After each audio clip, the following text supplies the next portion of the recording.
Ito mga kababayan, katatapos lang 2 days ago. Yung check-up niya. Salamat sa Panginoon, sabi ng doktor. Isa unti-unti na. Although, medyo nahilo siya nakaraan. Kaya pina-check namin sa doktor, sabi ng doktor, gawa ng init ng panahon. Matino. Oo nga naman, kayo talaga. Matino isip. Ha? Matino ako. Matino isip. Tamad lang, no? Habang buhay ka dito kay Daddy Frankie. Abang buwan. Buti na lang, masipag si Ate Peli magluto ng pagkain ninyo. Kaya ito, ganito lang po yung buhay namin dito, lalo na pag wala ako. Itong mga alaga natin dito, sila nanonood ng TV, yan yung panooran nila. Tsaka lagi sila dito, dads, nanonood kasi pinapaswitch din nila yung aircon. Opo. Kasi init pa Pag naramdaman nila yung init sa labas talaga mga kababayan. Sino pasaway? Pasaway ko dito. Ba't mo sinabi? Sino matanda? Matanda. Oh, si Jessie. Ano naman mangyayari si Daddy Frankie nandito lang, laging nagmamahal sa inyo, di ba?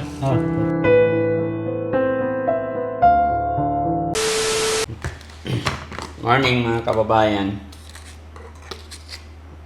Kakape muna tayo.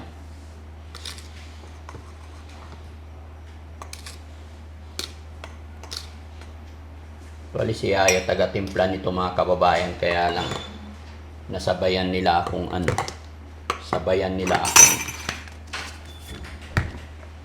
gising, sabay-sabay sila kaya jamming muna kami.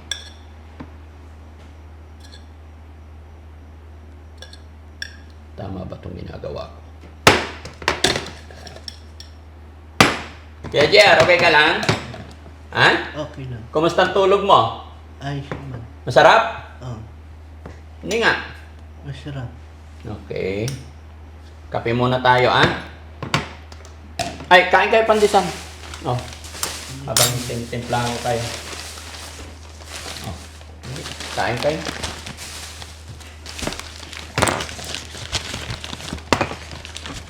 Yeah. Kape tayo, guys. Huh?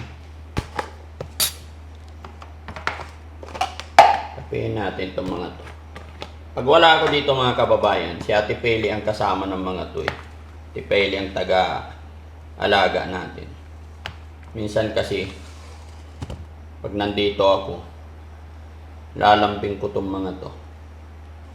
Masaya itong mga to pag alam nilang ako ang nandito o ako ang nagtitimpla ng mga kape nila. Si Yaya minsan, siyempre stricto kung paano niya ipapatupad yung kanyang rules. Pero si Daddy Frankie, kaya Junjun, ano iniisip mo? Kaya Junjun, wala? Okay. Kaya kahit paabot nga sa kanila to, ayan sige. Abot mo nga kay Kuya JR to. Mainit ha? Dahan-dahan lang, mainit. Morning, Kuya JR, kape na. Dahan-dahan na. O kaya, Junjun, si Bandam nasaan? Ay Bandam, mamaya ka na manood. Halika rito. Kape ka muna. Nagkape ka na? Di pa nga kape. Hindi ka pa nagkape dito ka. Oh. Kayo, si Jessie. Si Jessie pasaway din. Pusang gala animal. Dito ka, upo ka dito. Kape ka rin. Ah, lagyan mo itong mainit na tubig. Para magkape rin si Jessie. Saan yung thermos? Ayan. Oh, paupuin mo si Jessie dito. Tsaka si Ken. Kape rin kayo, sabayan niyo ako. Dito ka. Kuha ka pa magdoon. Nandyan sa ano, kuha kayo. Kape rin kayo, sabayin na kayo sa amin. Sige na. Sarap, Madam? Masarap. Ito, hindi malunggay ito ah. Harina to. Naalala nyo guys yung content namin na harina? Ganyan lang yung mga yan mga kababayan. Kuya Oliver, ay JR, hindi pa masyadong madaldal kasi kagigising lang nila. Kaya si Kuya ano. Okay timpla ng kape mo? Ligawan ka. Ah, naligaw. Ako nagtimpla. Eh, buti nyo ha. Kain mo dami. Yan ha. Sarap. Si Kuya Oliver mga kababayan wala dito kasi galing kami doon kahapon. Unang araw na gawa ng bahay. Kaya sinama ko siya para makita niya yung parang groundbreaking ba. Pero nung uwian na, sabi niya pwede bang maiwan. Kaya ngayong umaga babalik ako doon para para dalhin yung gamot niya. No? Kasi kung ano request ng beneficiary natin, yun naman sinusunod natin. Ba't parang mahinang kumain si Bandam ngayon? Bilisan ka eh. Huwag mong pinigyan na. Dahan-dahan lang. Tinanong ko lang, ba't tahimik ka? Ladahin ko lang eh. Ha? Tapos mga kababayan, ipakita ko sa inyo, si tatay, dito sa labas. Si tatay Kalik. Sarap. Ay, bandang. Oo, sa'yo lang. Hindi ka nang bigay. Pangatlong araw ba ni tatay Kalik dito? Kaya nasa labas si tatay Kalik kasi hindi daw siya makahinga dito sa loob. Kasi aircon. Hindi siya sanay sa aircon. Nung unang gabi niya dito, nahilo siya at nasusuka. Yun pala ayaw niya ng aircon. Kaya doon, binigyan namin siya ng kama sa labas sa electric fan. No? Hindi pa siya sanay. Pero itong mga to sanay na sila eh. Dati medyo ilag. Mamaya ligpitin nyo yung mga hinigaan nyo ha? Para matuto rin kayo ha? Okay, magwalis-walis din dito sa loob ha? Yan para matuto kayo sa mga gawain. Magwalis kayo ha? Ganito yung routine ng buhay namin dito. Yung kusina namin, yung lutuan namin doon, dito natutulog itong mga to. Pero itong mga vlogger natin, doon talaga sila. Ay, isa bandang. Dalawa.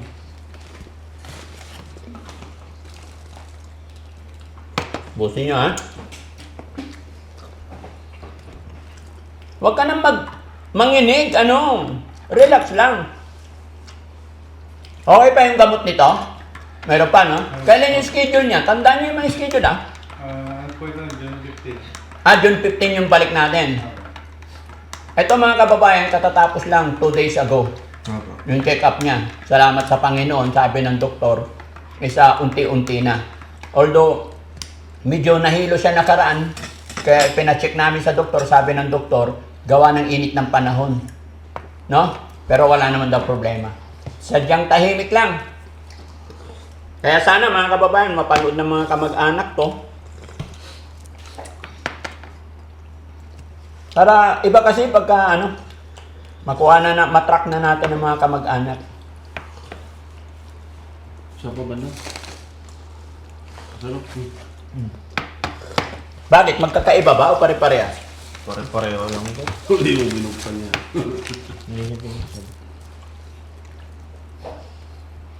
Kain ka lang, Kuya Jun. Kuya Jun, tingin ka sa camera, mag-hi ka sa camera. Love you ka mo. Love you ka mo ha. Love you. Love you all. Love you all. Yun. Si Kuya JR naman, tingin sa camera, ano sasabihin? I love you. I love you. Gaya-gaya talaga. Love you all. Dalawa-dalawa talaga tinapay. Ayaw mo na tinapay, Junjun? Bakit? Busog ka na. Dalawa lang siya. Dalawa lang. Ano siya health conscious talaga yan. Ayaw niyang tumaba daw. Gusto niya stay, Sexy. stay sexy. No. Si Bandam naman, gusto niya always chubby. Bunda. Bondat. Kain ka lang. Sarap, Bandam? Masarap. Masarap. Ikaw bandang, kailan check up mo? Kailan check up mo? Hindi, matino ako eh. Dalawa. Titulo, tigyan. Telepen, tigyan matino yung talo. Tigyan madaling. Grabe ka. Dapat ikaw hindi. Hindi, matino. Matino. Oo nga naman, kayo talaga. Matino itip. Ha? Matino ako. Matino isip. Tamad lang, no? Hindi nagtatrabaho. Ha? Habang buhay ka dito kay Daddy Frankie. Abang buwan. Buti na lang, masipag si Ate Peli magluto ng pagkain ninyo. Masipag, luto. Si No? Masarap pa si Ate Peli? Masarap magluto. Ha? Si Kuya Ken, masarap pa si Ate Peli? Ha? Masarap si Ate Peli? Magluto po. Magluto. Oo nga. Sumarap na pong magluto ngayon. Kasi dati puro hilaw. Lalo sumarap. Lahat naman ng tao talaga natututunan, di ba? Yes, mga kababayan, honestly po, si Ate Pele, bago dumating dito, sanggala, nagalit ako kasi yung luto niya, yung isda, may dugo pa. Oo. Yung itlog. Diba? Daming supply. Pero tinuruan ni Boss JB yan. Di ba? Unti-unti natututo. Yun naman ang sinasabi ko sa kanila eh. No? Kaya ito, ganito lang po yung buhay namin dito, lalo na pag wala ako. Itong mga alaga natin dito, sila nanonood ng TV, yan yung panooran nila. Yan. Sama nila si Yaya. Pati TV talaga, ginagamit TV. Hindi ginagamit. Ito na lang ginagamit nyo eh. Ito lang. Gamitin nyo rin para hindi masira. Hindi nga sira. Oo. Pag hindi nyo gamitin, pabigay ko na yon. Kaya John, kain ka po pandesal para tumaba ka. Isa pa. Kuha ka pa isa. Kuha ka pa isa, dali. Isa pa. Kain ka. Yan. Ayaw mo talagang tumaba, ha? Tsaka lagi sila dito, dads, nanonood kasi pinapaswitch din nila yung aircon. Opo. Kasi init man Pag naramdaman nila yung init sa labas talaga mga kababayan. Pero pag hapon naman, may mga time din naman pag hindi mainit, nandyan yan, paikot-ikot. Minsan nandun sa kubo. No? Kaya masaya ako eh. Parang ang galing talaga ng panahon. Kasi wala naman talaga sa plano tong mga to eh. So pag sigad talaga ang gumawa, maayos, maganda. Kasi wala talaga sa plano. Una, kubo lang. Di ba? Although itong building na to, matagal na to. Tagal na to. Kailan to ginawa? 4 years na to eh. 4 years ago. Oh. Bago pa lang kami ni Kuya Jesse, ginagawa ito, natatanda nyo, nag-aahakot pa nga ako noon eh. Tanda mo yun? Di ba? Ikaw pa nagakot ng hollow blocks noon eh. Ha? Ikaw pa nagakot ng Oo. Tsaka nung nililayout to, itong building na to talaga, bodega ang plano ko dito eh. Bodega lang talaga to noon. Bodega lang. Unang papunta mo sa amin dito, dads, eto na to eh. Oo. Punong-puno ng gamit ng restaurant, punong-puno. Bodega to, tambakan to. Kasi yung plano mo noon, yung gamit doon, ililipat dito para matirahan doon. Oo. Di ba? Ang kulit. Hindi naman sa kulit. Yung kumbaga, maganda yung nangyari mga kababayan. Kaya, salamat sa lahat ng mga sumusuporta. Salamat kay God. Sana tuloy-tuloy lang yung mga business natin. Thank you kay Mami Rochelle na patuloy na nag-a-assist sa business natin sa Makati para maituloy-tuloy lang natin yung mga ganito. No? Sayang, wala si Kuya Oliver. Matakaw pa naman sana yun. No? Sana hindi pabayaan ni Ate Ansing doon. No? Pero pasyal-pasyalan naman natin. At saka nangako naman ako na hindi ako titigil hanggat hindi natapos yung bahay nila ni Kuya Oliver. Yun lang naman po ang ng mga layunin ng Team Daddy Frankie. Pag naging okay na, ibabalik at babalik sila sa pamilya para iba naman matulungan natin. Ganon lang po yun. Kumbaga, natuwa lang ako kasi sa ilang araw ng biyahe namin, tapos dito ako ngayon natulog. Kaya, coffee time kami nila Kuya JR. Kuya JR! Okay ka lang? Okay lang. Mahaba na naman yung hair niya. Papagupitan pa ba kayo? Kalbo na naman? Presko pag kalbo eh. 0-0 ulit, Jen. Malinis sila tingnan. Tsaka lumabas yung... Oo, brosko, yung brosko niya. Mm. Ano na talaga? Si Bandang pupunta daw ng Makati sa linggo. Sasama ko siya. Kasi Mother's Day, di ba? Mother's Day ba nung linggo? Sa linggo, tama ba? Ata po. Oh, Mother's Day yata. I'm not sure Opo. Nag-message kasi yung anak ko eh. Sabi niya pa, uwi ka ba? Bakit? Mother's Day po. Kailan? Sabi niya, 10. Okay. Sabi ko, check ko yung schedule ko. Linggo nga, May te. 10. Sabi ni Jade, alam niyo yung anak ko talaga lagi nagre-remind ng mga holiday. Event. Oo. Kaya thank you. Thank you Lord talaga, thank you. Tuloy-tuloy lang tayo sa paggawa ng mabuti. Naman mga pagsubok. Ayusin natin in a good way. Usap ng maayos. Ganun lang. Tsaka, yun, lagi ko rin sinasabi sa aking mga kasamahan na wag nila akong kulit-kulitin kasi sa totoo lang, sa edad ko, medyo may high blood na rin ako. Wag sana silang pasawa, yun ang pakiusap ko. Kung ano yung command ko, yun ang masusunod. Di ba? Kasi, sa dami rin ng iniisip, tao lang din ako. May time na napapagod ako, nasasaktan, na high blood. Tapos ang mga high blood sa'yo, yung mas matanda pa sa akin.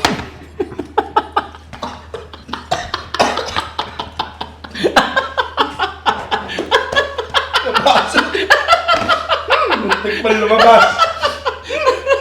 Di ba? Ikaw ba? O, kayo mga kababayan. Seryoso ka sa buhay mo? May inutos ka? Expected mo ginagawa na? Tapos iniba yung ginagawa? Tapos tignan mo yung edad nung...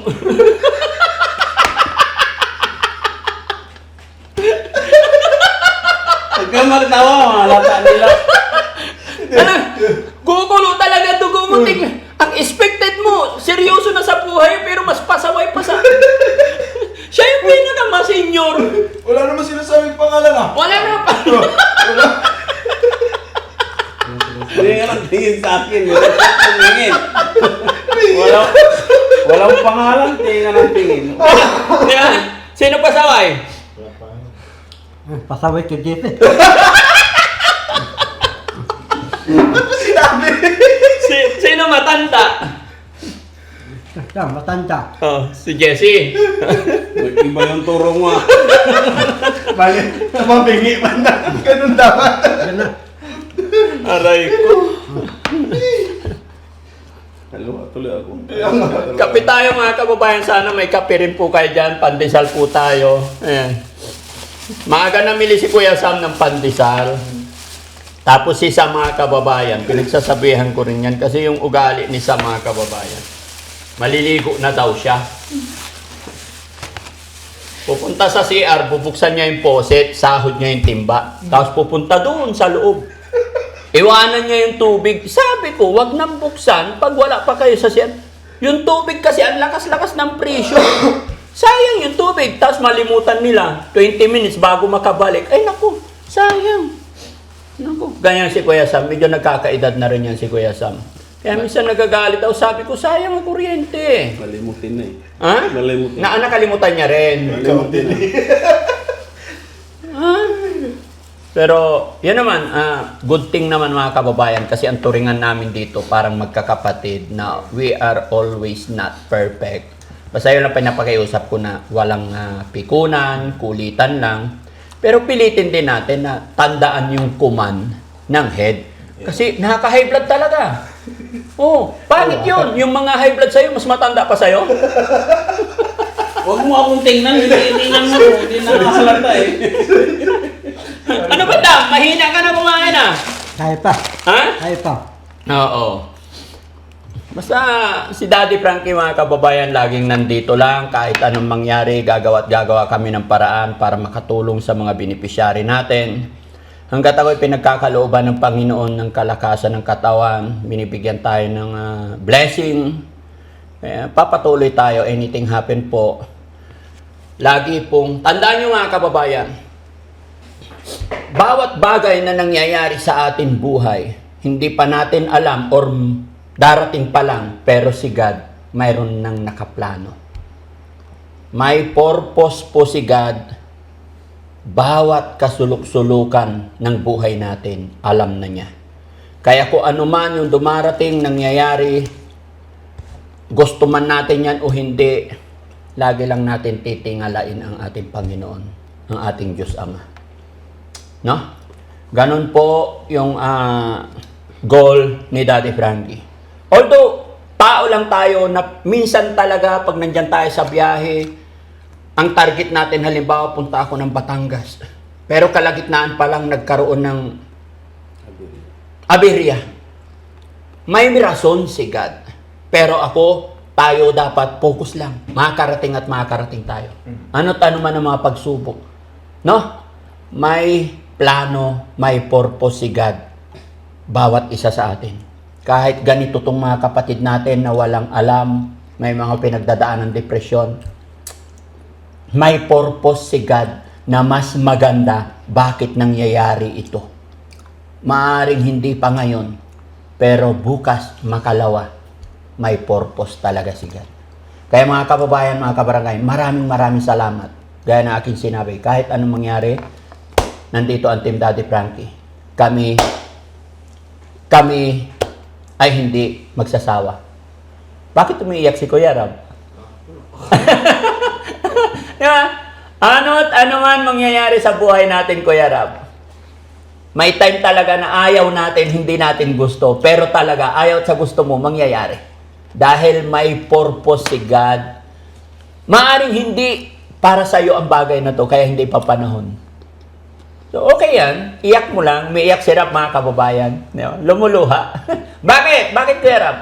Tantok pa ako. Bakit ka muluha? Eh, wala. Sira ulo. Hindi, totoo yun. Ano? Hindi porket nawala ang isang bagay na to, is kabiguan na. Hindi natin gusto na mangyari ito, pero niloob ni God. Kasi lahat ng bagay dito sa mundong ibabaw, walang imposible sa ating Panginoon. Yes. Kung nakakabuti ang isang bagay na ito, hindi papahintulutan ng Panginoon. Di ba? Laging may dahilan si God. At even one time, hindi nagkakamali si God. Tandaan nyo yan. Gaya na nangyari din sa buhay ni Kuya Rab. Nagpakasal si Kuya Rab. Sinuportahan ng Team Daddy Frankie. Lalong-lalo na si Daddy Frankie. Sabi ni Kuya Rab, nag-message yan, Dad, papakasal na ako. Kunin kitang ninong. Sabi ko, sure. Lagi lang naman okay. Pero ito, wala pang isang taon, nagkaroon sila ng problema. Sabi ko sa kanya, go on. Laban lang. Ganon talaga ang buhay. Habang tayo'y tumatanda, habang tayo'y nadadapa, doon tayo humuhugot ng lakas para bumangon ulit. No? Ay, bakit napunta na sa buhay ni Kuya Rab? Ikaw kasi, Kuya Rab, umiiyak kayo habang nagsasalita ako, umiiyak. Iyak lang ako sa sinabi mo. O hindi nga, pero lumuluha ka. So, napunta sa buhay mo. Ewan ko sa inyo. Ha? Di ba? Instead na simpleng asaran lang, simpleng kape lang sa umaga. O, si Bandam na lang, si Bandam pa. Bandam, Oh. ano tanungan mangyayari si Daddy Frankie nandito lang, laging nagmamahal sa inyo, di ba? Para hindi kita babalik. Ay, yung pera mo pala, meron pa. Sana yung pera mo kapon? Ha? Pera mo kapon. Tapon? Oo. May tira pa. Ha? Ay, may tira pa. Magkano?